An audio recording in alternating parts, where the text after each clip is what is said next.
بالله من الشيطان الرجيم بسم الله الرحمن الرحيم ولقد أرسلنا نوحا إلى قومه فقال يا قوم اعبدوا الله ما لكم من إله غيره أفلا تتقون ولقد أرسلنا قسم با خدا ہم نے بھیجا نوح علیہ السلام کو الی قومہ اپنی قوم کی طرف.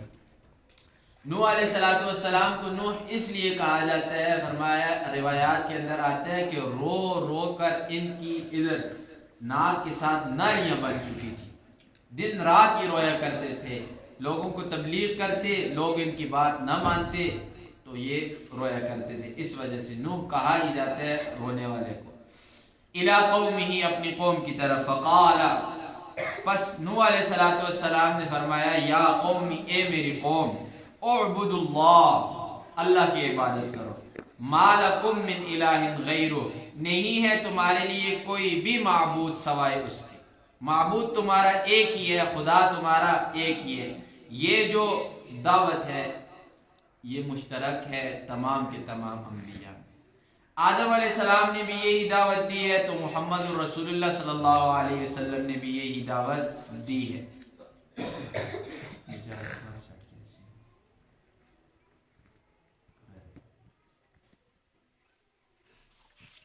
یعنی اللہ کی عبادت کرو، لیکن ساتھ یہ بھی دعوت دیتے تھے تمام انبیاء کہ اللہ کے علاوہ کسی کی عبادت مت کرو.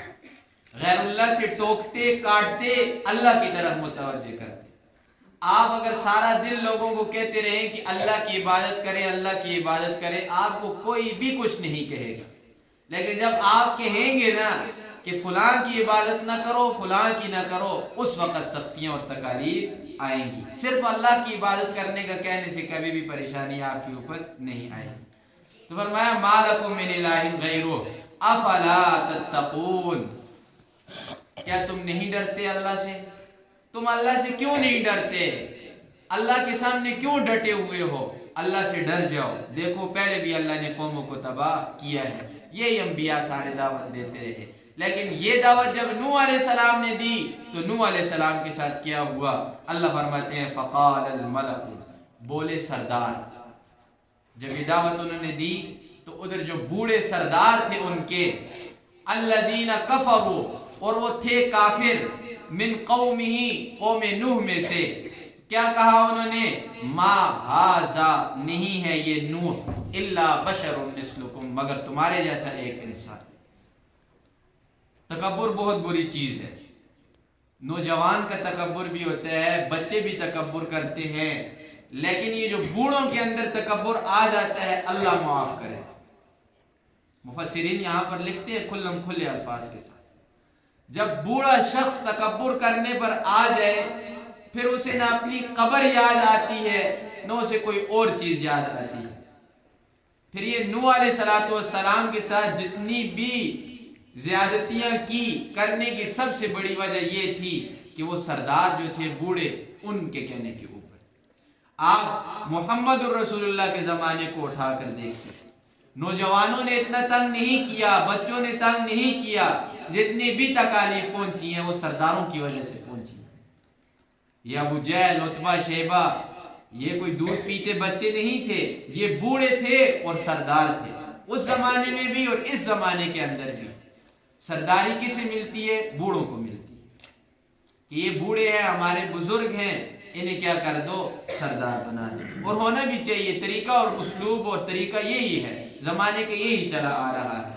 لیکن جب یہ سردار پھر اپنی انا پرستی کے اوپر اور تعصب کے اندر آ جاتے ہیں، ان کے آگے پھر دین یا دین والے کوئی چیز بھی کوئی اہمیت نہیں رکھتی.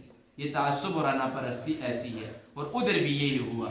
اب ان کی بات سے ذرا اندازہ لگائیے یہ کیا کہنا چاہتے ہیں؟ ما ھذا الا بشر مثلکم، اور لوگوں کیوں نوح کے اوپر ایمان لاتے ہو؟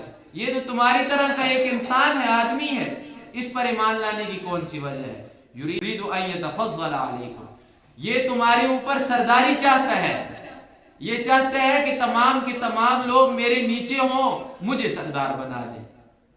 کیسے بات کو گھمایا؟ تو یہ کوئی چھوٹے بچے یا نوجوان ایسی بات نہیں سوچ سکتے، یہ بوڑھے ہی ایسی بات سوچتے ہیں جن کے دماغ پک چکے ہوتے ہیں۔ تو انہوں نے کیا کہا، یرید ان یتفضل علیکم، اس نوح کی طرف مت جانا، یہ تم میں اپنا ایک مقام بنانا چاہتا ہے، یہ کہتے ہیں کہ لوگ میری عزت کریں۔ اب آگے دوسرا جواب دیتے ہیں، کہتے ہیں وَلَوْ شَاءَ اللَّهُ، اگر اللہ چاہتا، کس چیز کو اللہ چاہتا؟ رسول بھیجنے کو۔ اگر اللہ کی طرف سے نوح آیا ہوتا، کوئی یعنی رسول بن کر کوئی آیا ہوتا، تو اللہ کسے اتارتا؟ لَأَنزَلَ مَلَائِكَةً، اللہ فرشتوں کو اتارتا، اللہ نوح کو نہیں اتارتا۔ لیکن ما سمعنا بهذا فی آبائنا، وہی والی چال پھر ادھر بھی چل لی۔ میں نے آپ سے پہلے بھی عرض کیا تھا کہ مشرک کے پاس سب سے بڑی اور مضبوط دلیل یہی ہے کہ ہم نے اپنے باپ دادا کو یہ کام کرتے ہوئے دیکھا، اس کے علاوہ ان کے پاس کوئی مضبوط دلیل نہیں ہوتی۔ انہوں نے بھی کہا ما سمعنا بہذا، ہم نے نہیں سنا، بہذا اس قسم کی بات کو، فی آبائنا الاولین، اپنے پہلے باپ دادا کے اندر۔ حالانکہ یہ سب سے بڑا ان کا صریح جھوٹ تھا، ان کے باپ دادا کے اندر کیوں نہیں سنا؟ اللہ نے اس سے پہلے حضرت آدم علیہ السلام کو نبی بنا کر نہیں بھیجا تھا دنیا کے اندر، وہ ان کے بڑوں میں ہی تھے نا۔ اسی طریقے سے یہودیوں نے بھی کہا کہ اللہ نے کبھی بھی کسی نبی کے اوپر کوئی چیز نہیں اتاری۔ اللہ نے قرآن کے اندر جواب دیا، کیوں؟ کہ موسیٰ کے اوپر ہم نے تورات نہیں اتاری، تمہارے ہی بڑے تھے نا۔ لیکن یہ جب جھوٹ بھی بولتے ہیں تو ان کی عقلوں کے اوپر پردہ پڑا ہوتا ہے، انہیں سمجھ نہیں آتی۔ انہوں نے کہا ما سمعنا بہذا فی آبائنا الاولین، اپنے پہلے بڑوں کے اندر ہم نے اس چیز کو نہیں سنا کبھی۔ ان ہوا، نہیں ہے یہ نوح، الا رجل، مگر ایک مرد ہے۔ یہ نوح صرف اور صرف اس کی حیثیت ہمارے ہاں ایک مرد کی ہے، اس سے زیادہ ہم اسے کچھ سمجھتے نہیں۔ اور مرد بھی کیسا؟ رجل بھی جنتن، جس کے اوپر جنون طاری ہوا ہے۔ نعوذ باللہ، نوح پاگل ہے۔ ان کے کہنے کا مقصد یہ ہے کہ نوح کے اوپر جنون طاری ہو گیا، نوح کا دماغ کام نہیں کر رہا۔ فتربصوا به، پس تم لوگ انتظار کرو، کس چیز کا؟ حتی حین، یہاں ایک وقت آئے گا، ایک زمانہ آئے گا کہ نوح سے جنون اتر جائے گا تو نوح ٹھیک ہو جائے گا۔ جب تک نوح یہ والی باتیں کر رہا ہے کہ اللہ ایک ہے، اللہ کے علاوہ کوئی نہیں، آپ کو دین کی طرف بلا رہا ہے، تب تک یہ پاگل ہے۔ جب اس نے یہ باتیں چھوڑ دی تو سمجھو نوح اب ٹھیک ہو گیا۔ یہ چال بازیاں ہیں لوگوں کی جو انبیاء کے خلاف پہلے زمانوں کے اندر ہوتی رہی ہیں اور آج کے زمانوں کے اندر بھی ہو رہی ہیں، جس کا تذکرہ قرآن گواہی دے رہا ہے۔ لیکن اب پھر داعی نے کیا کرنا ہے؟ داعی کا کیا عمل ہے؟